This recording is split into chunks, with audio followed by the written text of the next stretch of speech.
সৎ সাহস থাকলে মুখে বলেন।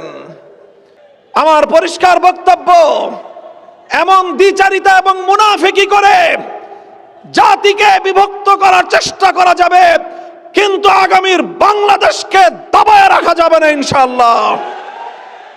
উপর দিয়ে প্রকাশ্যভাবে তারা জুলাই সনদের পক্ষে, আবার তলে তলে দেশব্যাপী দেখা যায় না ব্যালটে ভোট দেওয়ার জন্য তারা মানুষের কাছে কাছে গোপনে গোপনে মানুষকে তারা সংগঠিত করছে। সৎ সাহস থাকলে মুখে বলেন, যেটা পেটে আছে সেটা মুখে বলবেন, যেটা গোপনে বলেন সেটা প্রকাশ্যে বলবেন। মুনাফিকি ভাওতাবাজির রাজনীতির মধ্য দিয়ে জাতির কাঙ্ক্ষিত মুক্তি অর্জন করা সম্ভব নয়। দুর্ভাগ্যজনকভাবে আজকে আমরা লক্ষ্য করছি যে একটি মহল বাংলাদেশে ইতিপূর্বে যেমনি ভাবে ৭১-এর মুক্তিযুদ্ধকে ইসলামের মুখোমুখি দাঁড় করাবার পায়তারা চালিয়েছিল, সেই পরাজিত শক্তি আবার বাংলাদেশে ২৪ জুলাই বিপ্লবকে ৭১-এর মুখোমুখি দাঁড় করাবার চেষ্টা করছে। আমাদেরকে এই ষড়যন্ত্র ঐক্যবদ্ধভাবে রুখে দাঁড়াতে হবে। আর এই ষড়যন্ত্রকে মোকাবেলা করার জন্যই ২৪ বিপ্লবের অংশীজনেরা, দেশপ্রেমিক এবং ইসলামী শক্তি ১০ দলীয় নির্বাচনী ঐক্য গঠন করেছে বাংলাদেশকে পাহারাদারি করবার জন্য, বাংলাদেশকে ৪৭, ৭১ এবং ২৪ বিপ্লবের আকাঙ্ক্ষার ভিত্তিতে নতুন করে গড়ে তুলবার জন্য। আজকে বাংলাদেশ ১৯৭১-এর মহান মুক্তিযুদ্ধে যে ঐতিহাসিক বিজয় এবং স্বাধীনতা অর্জন করেছিল, দীর্ঘ ৫৪ বছরেও স্বাধীনতার সুফল বাংলার মানুষের ঘরে তুলতে পারেনি। দীর্ঘ ৫৪ বছরেও বৈষম্য দূর হয়নি। দীর্ঘ ৫৪ বছরেও বাংলাদেশের মানুষ তাদের বিজয়ের ফসল ঘরে তুলতে পারেনি। দীর্ঘ ৫৪ বছরেও জুলুম শোষণ মুক্ত একটি স্বাধীন একটি বাংলাদেশ গড়ে তুলতে পারা যায়নি। কায়েমি স্বার্থবাদী গোষ্ঠী তারা তাদের দলীয় স্বার্থ উদ্ধার করার জন্য, তাদের ব্যক্তিগত পার্থিব স্বার্থ উদ্ধার করার জন্য বরাবরের মতো বাংলার মানুষকে তারা জিম্মি করে রেখেছিল। আধিপত্যবাদের কাছে বাংলাদেশকে বন্ধক দিয়ে তারা তাদের রাজনীতি এবং তাদের পেট নীতিকে একাকার করে রেখেছিল। গোটা বাংলাদেশটা একটা বদ্ধভূমিতে পরিণত হয়েছিল।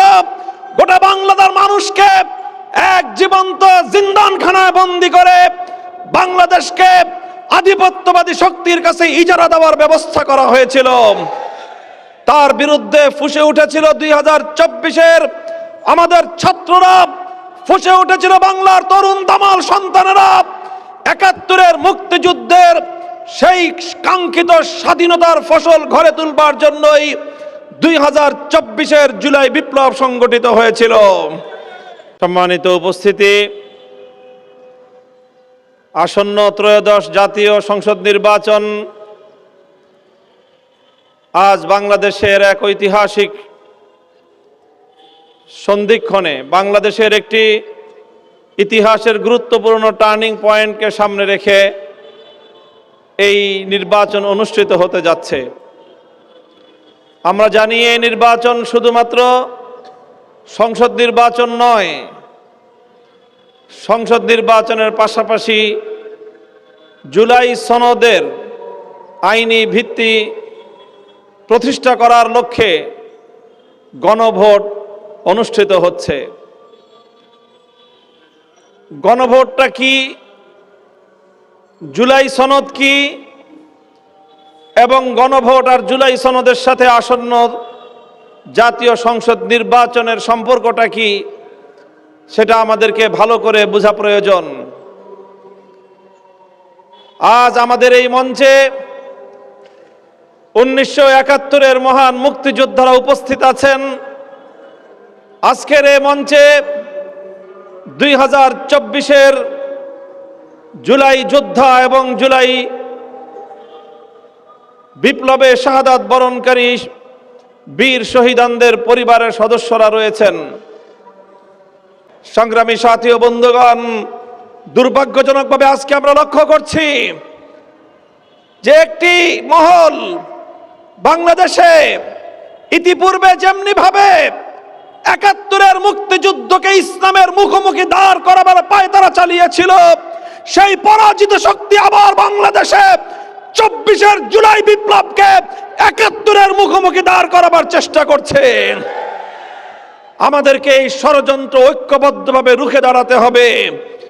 আর এই ষড়যন্ত্রকে মোকাবেলা করার জন্যই ২৪ বিপ্লবের অংশীজনেরা, দেশপ্রেমিক এবং ইসলামী শক্তি ১০ দলীয় নির্বাচনী ঐক্য গঠন করেছে বাংলাদেশকে পাহারাদারি করবার জন্য, বাংলাদেশকে ৪৭, ৭১ এবং ২৪ বিপ্লবের আকাঙ্ক্ষার ভিত্তিতে নতুন করে গড়ে তুলবার জন্য। আমরা অতীব দুঃখের সাথে লক্ষ্য করছি অনেক মানুষ আজ বাংলাদেশে এমন এক রাজনীতির পথে চলেছে, উপর দিয়ে প্রকাশ্যভাবে তারা জুলাই সনদের পক্ষে, গণভোটে হায়ের পক্ষে ক্যাম্পেইন করে, আবার তলে তলে দেশব্যাপী দেখা যায় না ব্যালটে ভোট দেওয়ার জন্য তারা মানুষের কাছে কাছে গোপনে গোপনে মানুষকে তারা সংগঠিত করছে। আমার পরিষ্কার বক্তব্য, এমন দ্বিচারিতা এবং মুনাফিকি করে জাতিকে বিভক্ত করার চেষ্টা করা যাবে, কিন্তু আগামীর বাংলাদেশকে দাবায় রাখা যাবে না ইনশাআল্লাহ। সৎ সাহস থাকলে মুখে বলেন, যেটা পেটে আছে সেটা মুখে বলবেন, যেটা গোপনে বলেন সেটা প্রকাশ্যে বলবেন। মুনাফিকি ভাওতাবাজির রাজনীতির মধ্য দিয়ে জাতির কাঙ্ক্ষিত মুক্তি অর্জন করা সম্ভব নয়।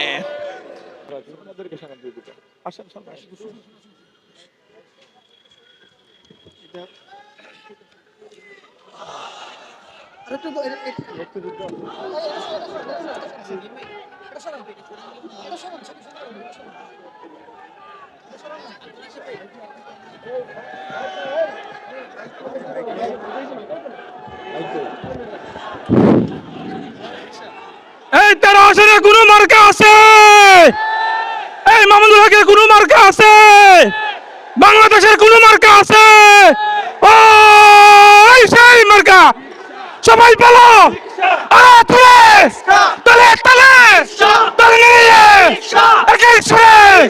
সবাই বলো মার্কাটা কি? রিক্সা তাড়াতাড়িকে সংসদে মোহাম্মদপুরে সারা বেলায় তলে তলে দল মিলিয়ে মা বোনদের রিক্সা দূরে সবাই বলো মার্কাটা কি? রিক্সা একই আওয়াজ